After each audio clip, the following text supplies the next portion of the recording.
dengan sekolah itu di tengah-tengah ada walungan. Begitu pulang mandi lagi.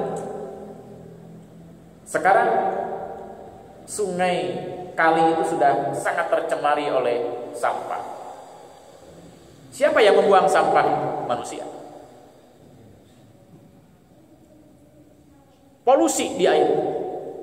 Jangankan untuk mandi, apalagi untuk minum. Ikan-ikan pun bisa kategorinya ji'alah dalam bahasa fikih, istilah fikih. Bisa ji'alah kategorinya, tidak bisa dimakan. Mengapa? Karena ia pemakan sampah-sampah yang berbahaya. Itu dalam kaidah fikih namanya ji'alah. Jadi ji'alah itu jenis-jenis ikan yang mengonsumsi konsumsi yang ketika si ikan itu dimakan bisa berbahaya kepada yang mengonsumsi. Jadi bukan semata-mata makan najis, bukan. Bisa juga memakan limbah. Sedangkan awalnya kandungan pada ikan itu sangat besar sekali proteinnya untuk pertumbuhan otak kecerdasan manusia. Tapi ketika sudah kategori statusnya ji'alah, bukan kecerdasan yang muncul gara-gara makan ikan itu, tapi boleh jadi virus demi virus kelemotan berpikir. Mengapa? Karena yang dikonsumsi adalah sesuatu yang berbahaya, yang merusak sel-sel kecerdasan manusia. Saya kenal dengan istilah ji'alah itu ketika SLTA. Kita bahas dengan para guru. Dengan sampel ada satu balong atau kolam yang di dalamnya ada ikan, tetapi hapunten, orang buang berak itu langsung ke kolam. Dan yang buang beraknya itu bukan seorang dua orang, tapi satu asrama. Sehingga airnya sangat berubah, total berubah total. Ketika kita kaji tentang ji'alah, saya berkeyakinan ikan yang di kolam ini kata ji'alah. Ini tidak menyehatkan lagi. Nah, mudah-mudahan 23 hari lagi di persiapan kita ramah-ramah lingkungan berbasis tauhid. Jangan hanya sejak Ramadan saja sampai Idul Fitri kita disiplin membuang sampah, tapi paling telat persiapan 23 hari sejak malam hari ini, selama Ramadan, pasca Ramadan, dan seterusnya. Tiada lagi walungan yang terwarisi limbah karena ulah kita semuanya, karena ingin saum kita sempurna, paling tidak mendekati kesempurnaan.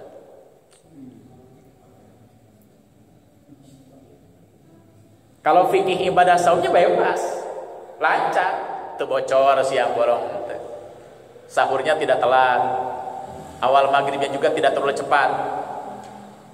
Tapi ingat, itu instrumen-instrumen yang lainnya, kita mengotori lingkungan atau tidak. Dulu di zaman camat Dr. Andes Haji Ali Iskandar, magister hukum itu, kita terus-menerus melakukan pemotivasian kepada setiap diri, langsung bahkan terjun membersihkan lingkungan, termasuk membersihkan kali dari sampah-sampah yang sangat raksasa bertumpuk di walungan itu. Sampai ditemukan satu kasus, bahasa yang itu tertangkap basah, ada seseorang membuang sampah satu kantong ke kali, dicegah. Apa jawabannya? Pak, abdi mah mung sakantong keresek miceuna we, nu sanes mah tina mobil langsung jawab sa mobil. Ini kan sudah cara berpikir yang lumayan error. Jadi kesannya membuang sampah sakeresek mah teu naon-naon. Naon mari da aya contoh bantur mah langsung samo. Padahal sami membuang sampah. Nah, sekali lagi dengan tidak bermaksud apapun juga, kalau fikih saumnya saya sangat yakin sekali. Terlebih kalau kita dulu itu dipandu untuk mentalafutkan niat saum. Dulu waktu kecil hanya untuk memandu saja, mengakrabkan. Tapi kalau sudah terbiasa, sudah saja ucapkan saja dalam hati, niat saya saum Ramadan lillahi ta'ala. Sama seperti orang yang akan sholat, sebelum takbiratul ihram itu sudah ada niat, sudah masuk niat. Bahkan sejak dia akan wudhu pun itu sudah berniat akan apa itu? Wudu itu, mau sholat. Sejak dia sempurna menutup aurat itu, apalagi sudah masuk sajadah tempat sholatnya, apalagi sudah menghadap kiblat, oh jelas dia akan sholat. Itu sudah nawail. Allahu Akbar, sudah selesai. Sudah dibangun persiapan-persiapan dari awal. Begitu waktunya, Allahu Akbar. Orang akan sahur pun begitu dia bangun pukul 3, 3:15, 3:30 sampai tibanya waktu adzan. Setelah adzan sudah berhenti. Kenapa berhenti? Saya sahur. Walaupun tidak diucapkan dia akan sahur, ketika habis waktu dia langsung off segala jenis kegiatan yang membatalkan sahur. Itulah orang sudah sempurna berniat sahur. Tentu untuk sebuah pembelajaran bagi anak-anak kita atau bagi siapapun yang baru mengenal Islam, itu mungkin kategorinya seperti Mu'adz bin Jabal itu sendiri, berijtihad selama itu tidak melanggar batas-batas normatif dalam hal beragama, tidak masalah. Tapi kalau sudah dewasa, yang tadi itu gambarnya akan sholat, mulai dari dia berwudu sampai sempurna berpakaian sampai menghadap kiblat, itu sudah niat. Direct sholat. Allahu Akbar, sudah. Tidak perlu bertanya lagi, apakah saya tidak niat atau tidak. Sudah sempurna, tertib. Ditutup kesempurnaan niat itu dengan Allahu Akbar.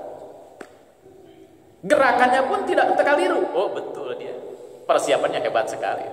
Konsentrasinya utuh. Nah, demikian juga di bulan Ramadan. Bahkan kalau kita ingin mendapatkan value, nilai ekstra sejak malam hari ini, kita harus bagaikan sudah berada di bulan Ramadan. Padahal Ramadannya belum. Ibarat orang akan berhaji, sebelum berhaji itu harus sudah menunjukkan profil seorang haji. Apa juga yang harus disterilkan oleh kita semuanya? Selain sterilisasi keyakinan ketauhidan, ada yang sangat ditekankan oleh Al-Quran, konsumsi makanan dan minuman. Karena ketika konsumsi kita itu bermasalah, fikih ibadahnya, fikih saumnya jalan, tapi diselipi konsumsi yang haram. Nah, sholatnya tidak batal, saum fikihnya tidak batal, tapi mungkin itu masuk kategori sebagaimana klaim sabda Nabi itu, fikih ibadahnya terjalani, tapi tidak dapat apa-apa di hadapan Allah Subhanahu wa Ta'ala. Karena ada perkara yang haram nyelip, apalagi langsung dirungkup ke perkara haram. Saum, sholat, zakat fitrah. Tapi dilingkup, dituruban, diharungkup ke perkara haram, maka tertolak semua.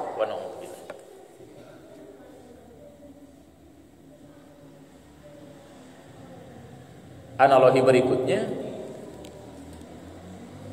ibarat orang punya pangkat dan jabatan, tidak pernah ada yang mengganggu jabatan itu utuh, tapi didapatkan dengan cara yang haram. Aman sih dunia, tapi hanya ditutup oleh perkara yang haram, maka tidak menjadi kebaikan di hadapan Allah Subhanahu wa Ta'ala. Ini betapa penting kita. Makanya saya ikut bertanya-tanya sekian waktu yang lalu, kenapa selama bulan Ramadan tidak ada persidangan tipikor? Kok selama Ramadan seperti itu ampunan? Padahal diduga itu hanya berkacamata fikhiyah, khawatir akan membatalkan pahala saum ketika tidak adil memutus perkara. Emangnya di luar bulan Ramadan ketika memutus perkara dengan cara yang salah itu tidak menjadi sebuah masalah? Nah, ini perlu dikutak-atik. Logika muslim itu harus sampai di sana. Kenapa tidak memutus perkara pada bulan Ramadan? Hanya takut pahala saum rontok ketika tidak adil. Emangnya di luar bulan Ramadan tidak takut ketauhidannya rontok? Gara-gara melakukan kejahatan dan pelanggaran.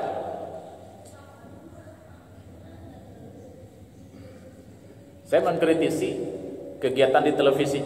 Selama bulan Ramadan para artis itu menutup aurat. Ada yang sempurna, ada yang semi-sempurna. Beres Ramadan dibuka ada itu menutup aurat. Emangnya Ramadan teh butuh nuk itu? Gitu. Butuh tiung Ramadan teh.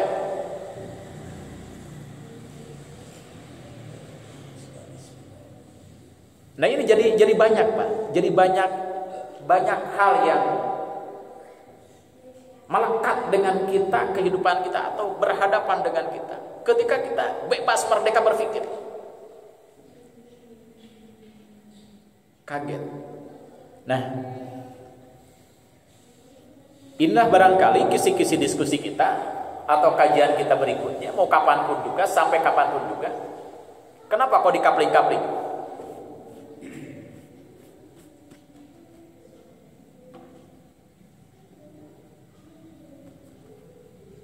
Dan sejak kapan ini pengkaplingan ini memviral?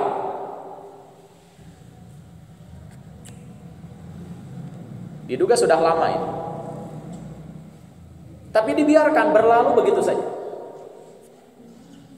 Tidak pernah dikritisi, tidak pernah dievaluasi. Sama seperti di sekolah, pernah saya melakukan koreksi besar-besaran di lembaga pendidikan. Hari Senin, Kamis, dan Jumat judulnya itu siswa berbusana muslim.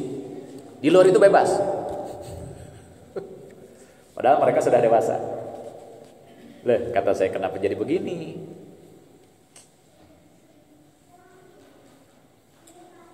Jadi nutup aurat dianggap berpahala itu cukup Senin, Kamis, dan Jumat. Di luar itu, ini logika ini jalan ini. Berarti menutup aurat di luar hari itu tidak berpahala. Dan membuka aurat di luar hari Senin, Kamis, dan Jumat tidak apa-apa. Berarti kan begitu konklusinya, kesimpulannya, natijah. Ini gagal total kata saya. Cara berpikir demikian, gagal itu sistem.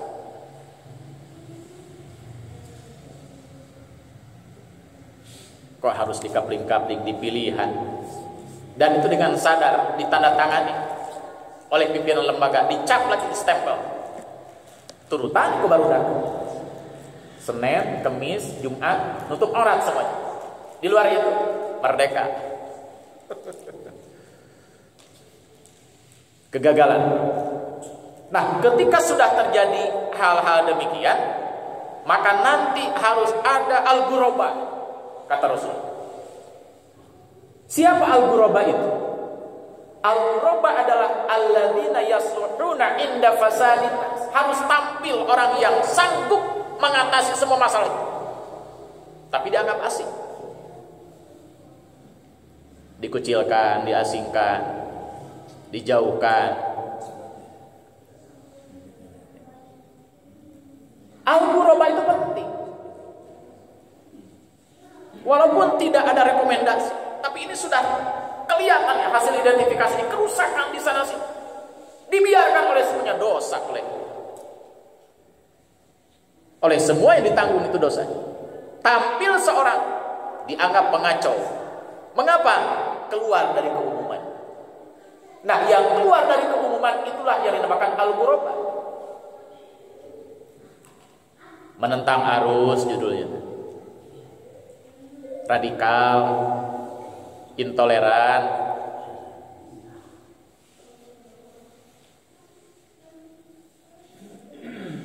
Lirik ibarat orang sudah dewasa, wajib sahur, tiba-tiba botran di bulan Ramadan di sisi sawah dan lain sebagainya. Genggerek ku Ustaz. Apa yang terjadi? Udah Pak, nafsi saja. Begitu Idul Fitri, alhamdulillah hadir di lapangan salat Idul Fitri. Nah, kamari jadi gitu dalilna. Pas digenggereukeun kan Ramadan itu kan. Akang menikah tinggal jag-jag pisan tapi eta bocor di bulan Ramadan. Tenang Pak, ini mah urusan pribadi Pak.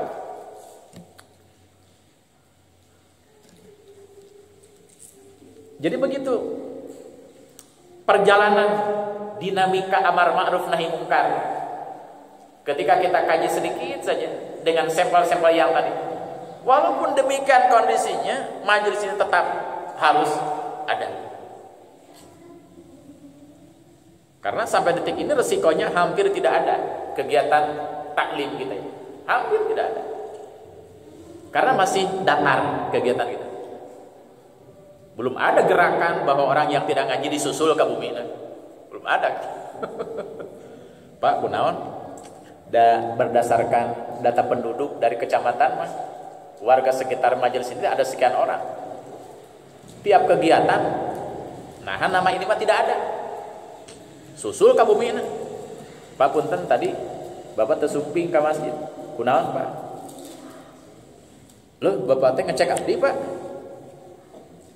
Nyensus abdi gara-gara abdi teu ka majelis ilmu. Waduh, saya tidak tenang ini, Pak, terganggu oleh kedatangan Bapak.